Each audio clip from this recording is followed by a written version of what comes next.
함께 보실 하나님의 말씀은 신약성경 베드로전서 2장입니다. 12월 22일 베드로전서 2장을 읽는 날인데, 이 장도 1절부터 25절까지 좀 길게 되어 있어서 다 읽지는 않고요. 1절부터 17절까지 말씀을 함께 봉독하겠습니다. 신약성경 베드로전서 2장 1절부터 17절까지 말씀, 신약성경 378면 전후를 보시면 되겠습니다. 1절부터 함께 봉독합니다. 그러므로 모든 악독과 모든 기만과 외식과 시기와 모든 비방하는 말을 버리고 갓난 아기들 같이 순전하고 신령한 젖을 사모하라. 이는 그로 말미암아 너희로 구원에 이르도록 자라게 하려 함이라. 너희가 주의 인자하심을 맛보았으면 그리하라. 사람에게는 버림바가 되었으나 하나님께는 택하심을 입은 보배로운 산돌이신 예수께 나아가 너희도 산돌같이 신령한 집으로 세워지고 예수 그리스도로 말미암아 하나님이 기쁘게 받으실 신령한 제사를 드릴 거룩한 제사장이 될지니라. 성경에 기록되었을 때 보라, 내가 택한 보배로운 보퉁이 돌을 시온에 두노니 그를 믿는 자는 부끄러움을 당하지 아니하리라 하였으니, 그러므로 믿는 너희에게는 보배이나 믿지 아니하는 자에게는 건축자들이 버린 그 돌이 모퉁이의 머릿돌이 되고 또한 부딪히는 돌과 걸려 넘어지게 하는 바위가 되었다 하였느니라. 그들이 말씀을 순종하지 아니함으로 넘어지나니 이는 그들을 이렇게 정하신 것이라.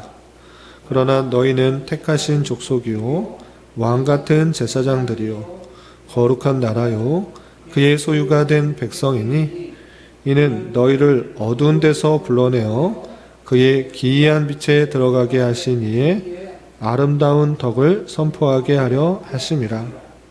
너희가 전에는 백성이 아니더니 이제는 하나님의 백성이요 전에는 긍휼을 얻지 못하였더니 이제는 긍휼을 얻은 자니라. 사랑하는 자들아, 거류민과 나그네 같은 너희를 권하노니 영혼을 거슬러 싸우는 육체의 정욕을 제어하라. 너희가 이방인 중에서 행실을 선하게 가져 너희를 악행한다고 비방하는 자들로 하여금 너희 선한 일을 보고 오시는 날에 하나님께 영광을 돌리게 하려 함이라. 인간의 모든 제도를 주를 위하여 순종하되 혹은 위에 있는 왕이나 혹은 그가 악행하는 자를 징벌하고 선행하는 자를 포상하기 위하여 보낸 총독에게 하라.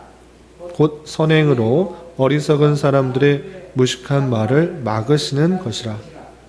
너희는 자유가 있으나 그 자유로 악을 가리는 데 쓰지 말고 오직 하나님의 종과 같이 하라.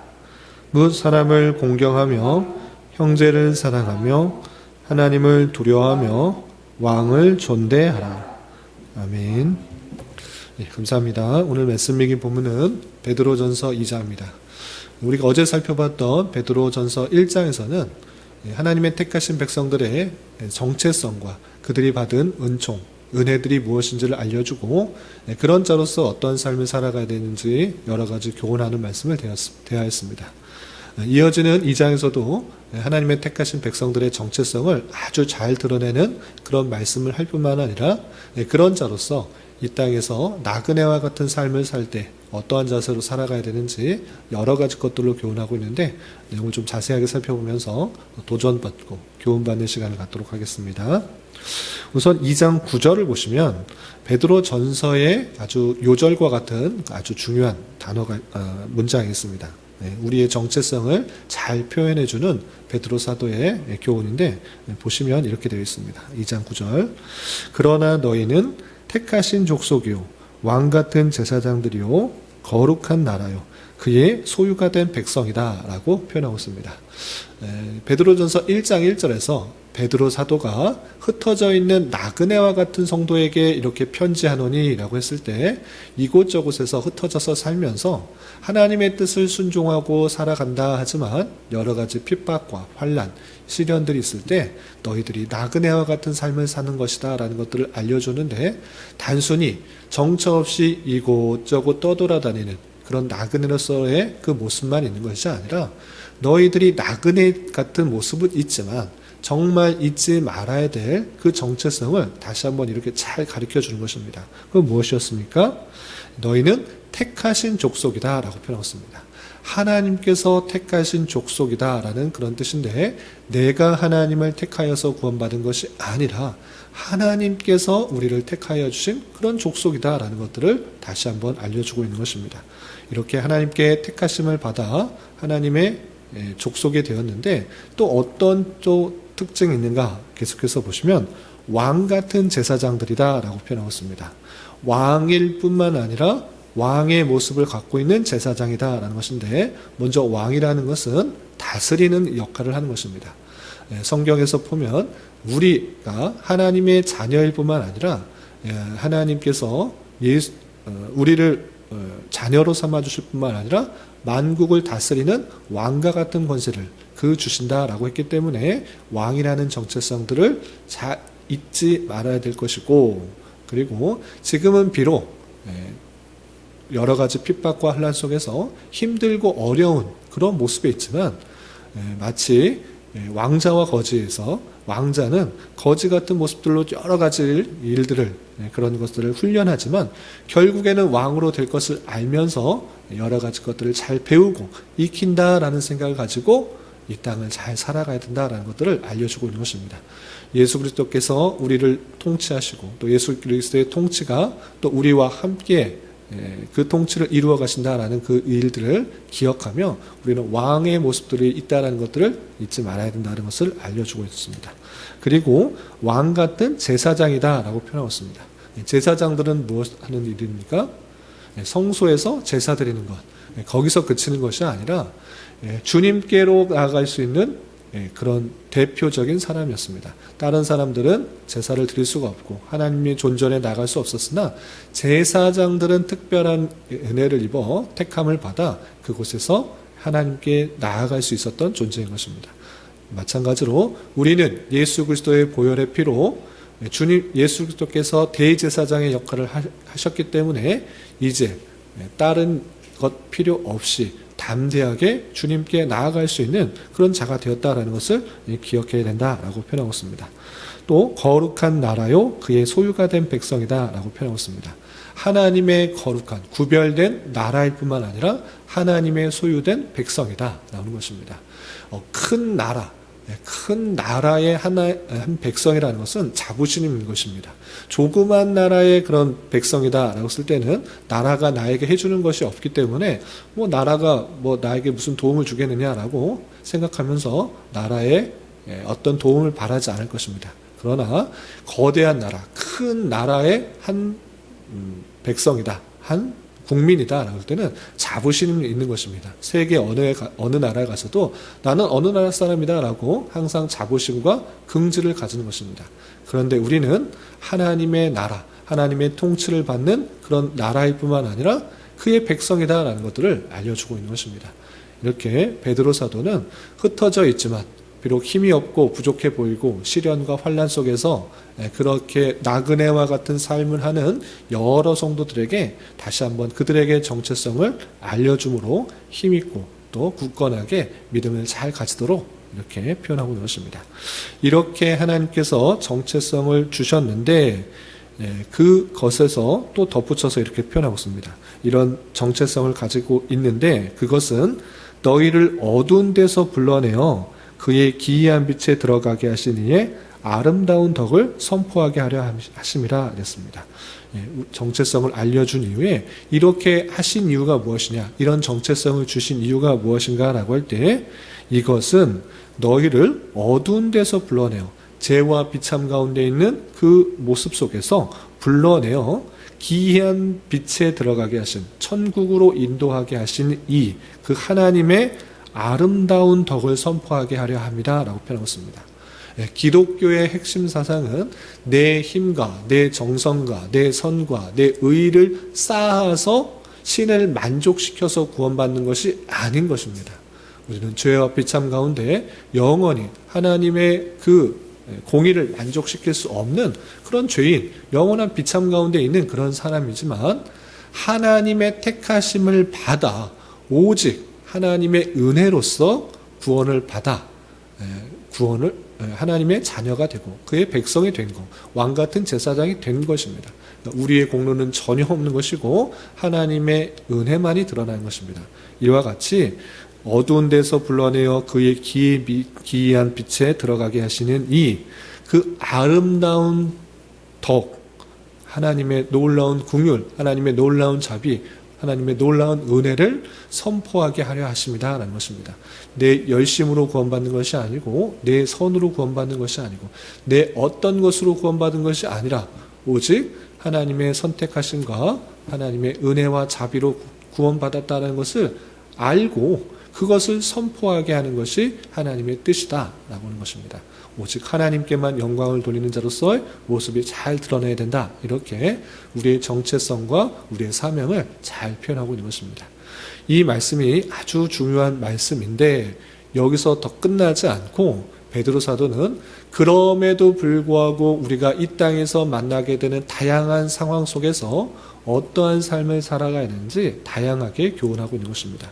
그런 내용들이 5가지 정도로 요약할 수 있는데 그 내용을 먼저 보겠습니다. 첫 번째 2장 1절 2절을 보시면 이런 하나님의 선택하심을 받아 정체성을 잘 가진 자로서 어떤 삶을 살아야 되는가 1절 2절 보시면 그러므로 모든 악독과 모든 기만과 외식과 시기와 모든 비방하는 말을 버리고 악한 것, 기만하는 것, 외식, 시기, 비방하는 말 이렇게 좋지 않은 것 버려야 된다라고 표현하고 있습니다. 그리고 버리고 뭘 해야 되느냐? 2절 갓난아기들 같이 순전하고 신령한 젖을 사모하라. 아기는 다 길러보셔서 아시겠지만 배고프면 막 우는 것입니다. 젖달라고 배고프다고 우는 것입니다. 마치 그와 같은 자가 되어야 된다라는 것입니다. 악독한 것, 시기, 또 모함하는 것, 비방하는 것 그런 거 다 버리고 신령한 젖, 하나님께서 주시는 그런 마음과 또 은혜들을 사모하면서 그 달라고 정말 때를 쓰고 간구하는 자로서의 모습이 있어야 된다. 이것이 마땅한 자세다라고 하는 것입니다. 마치 갓난 아기들 같이 젖달라고 때를 쓰는 그런 아이와 같이 은혜 없이는 살 수 없다. 하나님께서 신령한 젖을 주지 않으시면 하나님께서 은혜를 주셔서 주시지 않으면 내가 살아갈 수 없다라는 것을 고백하며 그런 자세로 사모하여 나아가야 된다라고 표현하고 있습니다. 그렇게 하는 것이 어떤 결과를 낳느냐 2절 말미에 보시면 이렇게 하는 것이 그로 말미암아 너희로 구원에 이르도록 자라게 하려 함이라 라는 것입니다. 우리가 자라는 것은 오직 하나님의 은혜로 구원에까지 자라는 것입니다. 그렇기 때문에 순전하고 신령한 젖을 사모하는 것이 마땅한 자세다라고 표현하고 있습니다. 또한 어떤 표현도 있는가 건너뛰어서 11절에 보면 이런 표현도 있습니다. 11절 보시면 비슷한 표현인데 사랑하는 자들아 거류민과 나그네 같은 너희를 권하노니 영혼을 거슬러 싸우는 육체의 정욕을 제어라 라고 했습니다. 육체의 정욕, 우리가 육신을 갖고 있기 때문에 육신이 원하는 것들이 많이 있습니다. 안목의 정욕도 있고 여러 가지 정욕들이 있는데 그런 정욕들 그것은 성령과 거슬려 싸우는 것들이다. 그러니 그것을 제어하고 통제하여서 육체의 욕심에 따라 사는 것이 아니라 성령께서 주시는 마음 가운데 살아가야 된다라고 표현하고 있습니다. 왜 그렇게 되는가? 12절 보시면 너희가 이방인 중에서 행실을 선하게 가져 육체의 정욕에 따라 자기 마음대로 자기 뜻대로 욕심 채우는 그런 삶이 아니라 선한 행실을 해야 되는데 왜 그렇게 되는가? 라고 할 때 너희를 악행한다고 비방하는 자들로 하여금 너희의 선한 일을 보고 오시는 날에 하나님께 영광을 돌리게 하려 함이라 라고 표현하고 있습니다. 세상 모든 사람들은 당연하게 자신의 만족과 기쁨과 유익을 위해서, 자신의 정욕을 위해서 살아가는 것입니다. 그러나 우리는 그 모든 것들을 제어하고 선한 행실, 하나님께서 보시기에 선한 행실들을 함으로 저 사람들은 다르구나, 하나님을 믿는 사람은 다르구나 라고 생각하면서 주님께서 다시 오실 날에 하나님께 영광을 돌리게 해야 된다라고 표현하고 있는 것입니다. 이렇게 육체의 정욕을 잘 다스려서 선한 행실을 잘 힘쓰도록 하는 것이 마땅한 삶이다 라고 권면하고 있습니다. 또 어떤 권면인가, 13절 이하 15절까지 보면 이런 표현이 있습니다. 13절 이하 보시면 인간의 모든 제도를 주를 위하여 순종하되, 인간이 만들어 놓은 모든 제도, 질서와 법과 제도들이 있는 것입니다. 그런 제도들을 나는 하나님의 백성이야, 하나님의 나라의 백성이고 하나님의 구원받은 백성이야, 이 땅에서 살 것이 아니고 천국에서 살 것이야, 이 땅에서 삶은 잠시 있다 가는 거야 하면서 내 마음대로 내 뜻대로 이 세상의 질서, 법, 제도 다 무시하고 사는 것이 아니라 모든 제도를 주를 위하여 순종하라 라고 표현하고 있습니다. 왜 주를 위하여 순종하는가? 주님께서 그 제도 또한 이 사회가 돌아가도록 하는데 허락하신 섭리의 방편이기 때문에 주를 위하여 순종하는 것입니다. 그래서 어떻게 되는가? 위에 있는 왕이나 위에 있는 이 왕을 하나님께서 세우셨다는 것입니다. 그렇기 때문에 왕이 만들어 놓은 여러 가지 질서, 제도, 법 지켜야 된다. 주를 위하여 지켜야 된다라고 표현하고 있는 것입니다. 또한 왕이 세운 총독 보시면 14절, 혹은 그가 여기서는 왕인 것입니다. 왕이 악행하는 자를 징벌하고 선행한 자를 포상하기 위하여 보낸 총독에게 하라.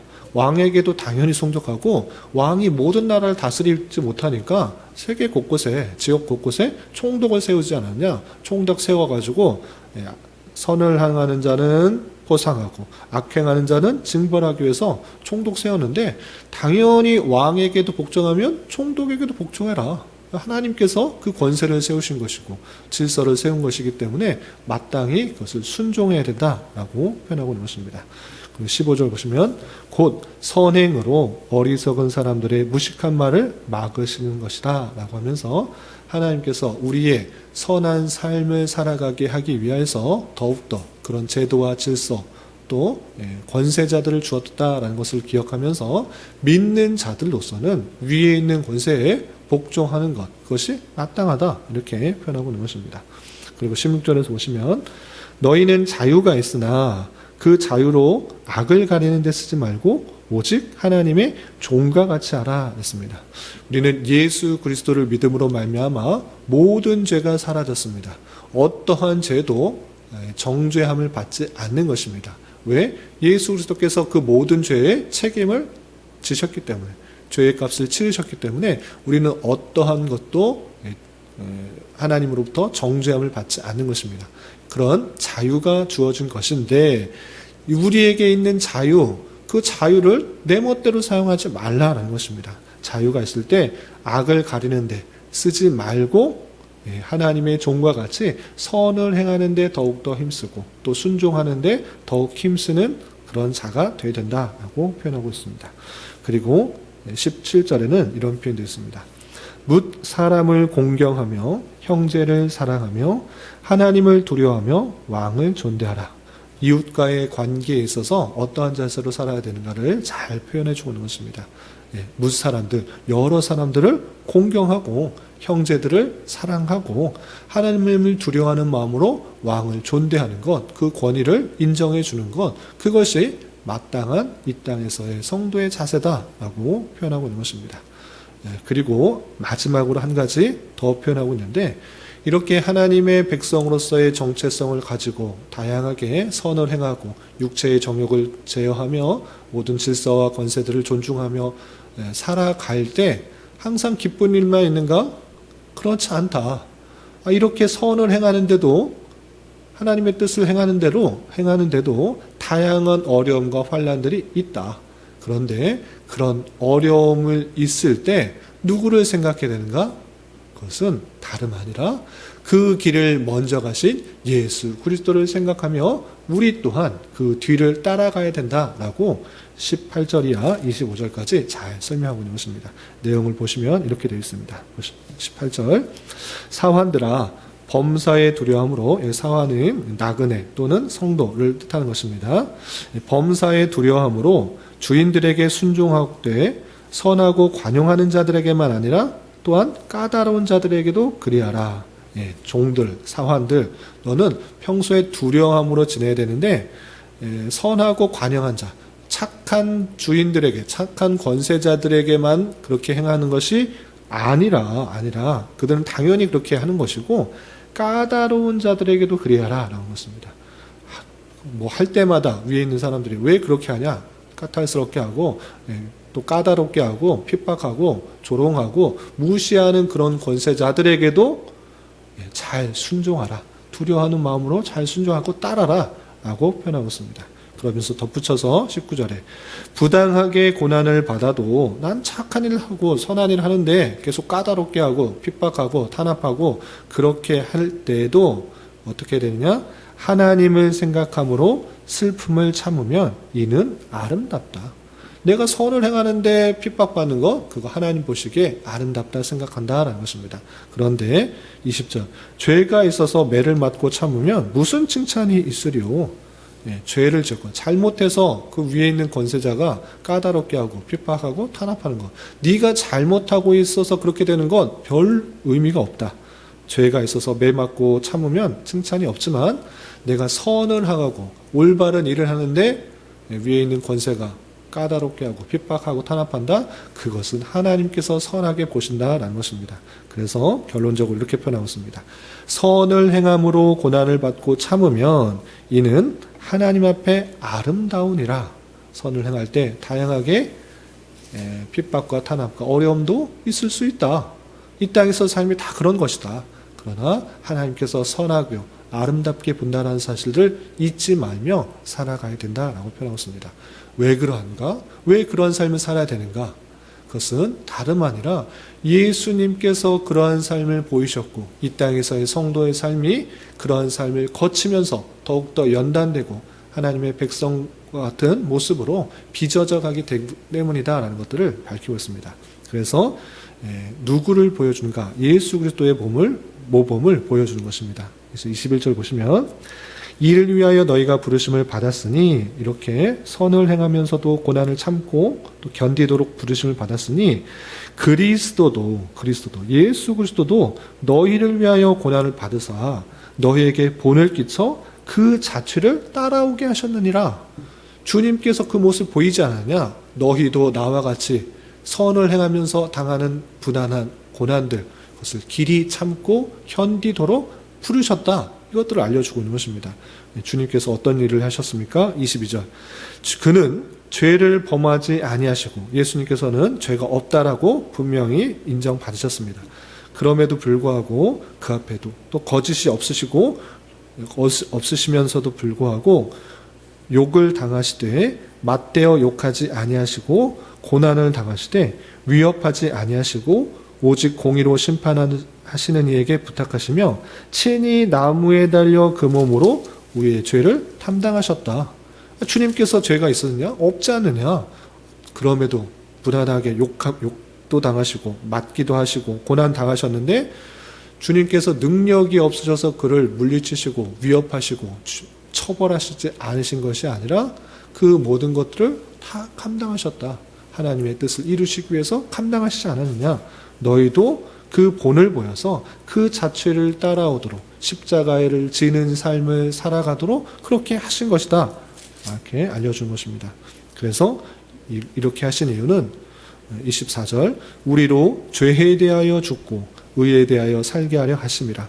그가 채찍에 맞음으로 너희는 나음을 얻었으니 너희가 전에는 양과 같이 길을 잃었더니 이제는 너희 영혼의 목자와 감독 되신 이에게 돌아왔느니라 라고 하면서 주님께서 고난당하시고 십자가에 달려 돌아가심으로 참된 의를 주셨고 또 그러한 삶의 모범들이 이 땅에서 우리에게도 동일하게 주어진다는 사실들을 기억하며 선을 행할 때 당하게 되는 여러 가지 비난과 환난 속에서도 낭망하지 말고 더욱더 연단되는 그런 모습으로 주님을 닮아가기에 힘써야 된다라고 권면하고 있는 것입니다. 이런 말씀에 따라서 우리의 정체성을 다시 한번 잘 확인하고 내가 하나님을 택한 것이 아니라 하나님께서 나를 택하여 불러주시고 주님의 자녀로 거룩한 백성으로 왕같은 제사장으로 삼아주셨다라는 정체성을 잘 가지고 이 땅에서의 삶을 더욱더 힘있고 담대하게 살아가야 될 것입니다. 이런 은혜가 저와 여러분 우리 모두에게 있기를 진심으로 기원합니다. 기도하겠습니다. 하나님 아버지 감사합니다. 오늘 말씀을 통해서 성도의 정체성과 이런 정체성을 가진 자로서의 삶이 어떠해야 하는지 여러 가지 교훈을 받았습니다.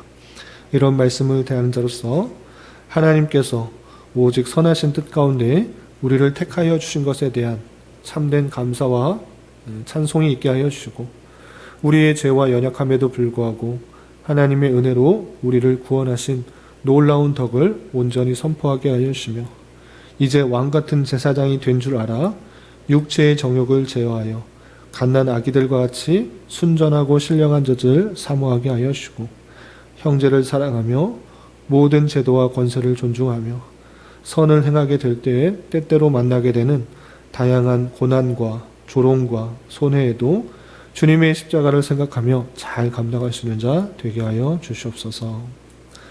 주님, 12월은 성탄이라는 주제로 한 달을 보내고 있습니다. 주님께서 우리를 위하여 이 땅에 오신 것의 의미를 잘 생각하며 기쁨과 감사가 풍성한 시간들로 한 해를 잘 마무리할 수 있도록 은혜를 더하여 주시옵소서. 주님, 교회 내 육체의 질병과 연약함으로 생활이 어렵고 힘든 가운데 있는 여러 성도들이 있습니다. 주님 지켜주셔서 건강하게 잘 치유되고 회복될 수 있도록 인도하여 주시고 직장과 사업장의 문제로 가족의 전도와 신앙을 위해 복된 결혼과 가정을 위해 주님께 간절히 부르짖으며 나아가는 여러 지체들이 있사오니 주님 그들과 함께 해주시고 그들의 기도 응답해 주시사 우리의 기대와 소망보다 훨씬 더 풍성한 것들로 채워주시는 하나님을 깊이 경험할 수 있는 기회 되도록 인도하여 주시옵소서. 이 시간 각자 간절하게 간구하는 기도 제목 주님께서 들으시고 가장 선한 것들로 응답하여 주시옵소서. 예수님의 이름으로 기도 올리옵나이다. 아멘.